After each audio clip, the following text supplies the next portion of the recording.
what just got put out there in advance of your book and your conversations with the Williams family, Carl and Caleb, how close did it come to Caleb Williams truly trying to force his way not to be drafted by the Chicago Bears, Seth? I don't think it was that close, but it was one of those things that was definitely pondered. And, it had been out in the ether in the months leading up to the draft. And what I tried to do was just add some clarity and some detail to it where I could. Look, I think that Carl has been very clear publicly about his opinions of the NFL draft process and the fact that the worst team drafts the best player. And he was looking for ways around it because he saw a system where his son was locked into the team that drafted him, like all number one picks are, for basically 8 years. And so he was trying to find a way around it. And he, met with people like Marvin Demoff and Archie Manning and lawyers and people like that, all trying to find loopholes around the draft. And at one point, they even considered joining the United Football League if it would give him a chance to be an unrestricted free agent in 2025. Ultimately, none of those really were things that he wanted to do.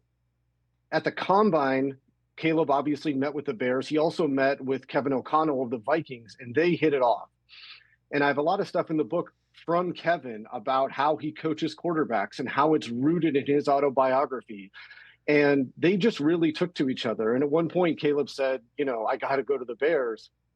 And his dad was like, let's try it. But they both knew that getting traded to a divisional rival was almost a non-starter. Around the time of Caleb's pro day, Ryan Poles, the GM of the Bears, said, we're drafting you no matter what. Remember, they didn't even look at quarterbacks like Jaden Daniels. They were all in on Caleb. And so that left one option, the Jack and John Elway option of basically nuking a city and making a situation untenable.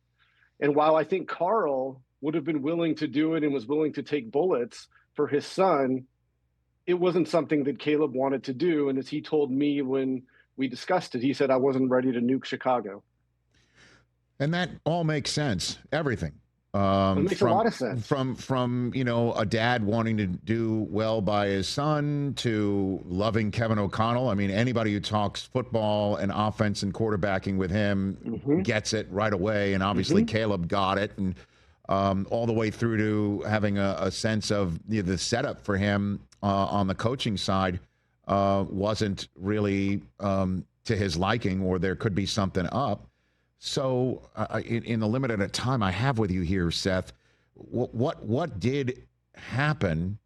Any reporting at all on the Bears' choice to stick with Eberflus, or that's not part of your book at all? Did the Bears did the Williams family have any insight on why Cliff Kingsbury wasn't hired there and they stuck with Eberflus and Waldron was the guy? Anything from that end? Yeah, I mean, a lot of good coaches could have been hired, and I think that Caleb was wondering out loud whether he could do it with Shane Waldron. And I think that when Shane was brought in, I think that the Williams camp was kind of underwhelmed by that choice. Obviously, it didn't go well. Shane didn't last the year, neither did Eberflus. And look, the Bears haven't had a great history when it comes to quarterbacks. We know that. They haven't drafted a star since Jim McMahon. That was in the 80s. And even recent guys like Justin Fields and Mitch Trubisky hadn't panned out. And so when you look at the organizational stability, the offensive expertise and performance that was under Matt Eberflus, and just some other issues like, the stadium uncertainty, that type of thing, this is what led them to wonder out loud about that. And again, in the months leading up to the draft, Carl Williams told me Chicago is where quarterbacks go to die. And the thing that I think that is jumping out at everybody right now, Seth Wickersham of ESPN, in advance of his book coming out on American Kings, right? Did I get that right? It's coming out on there. It is a biography of the quarterback, Seth Wickersham. Soon to be or I guess you can pre-order it right now, I'd imagine. Catch the Rich Eisen Show live weekdays from 12 to 3 p.m. Eastern on Roku Sports Channel in the U.S.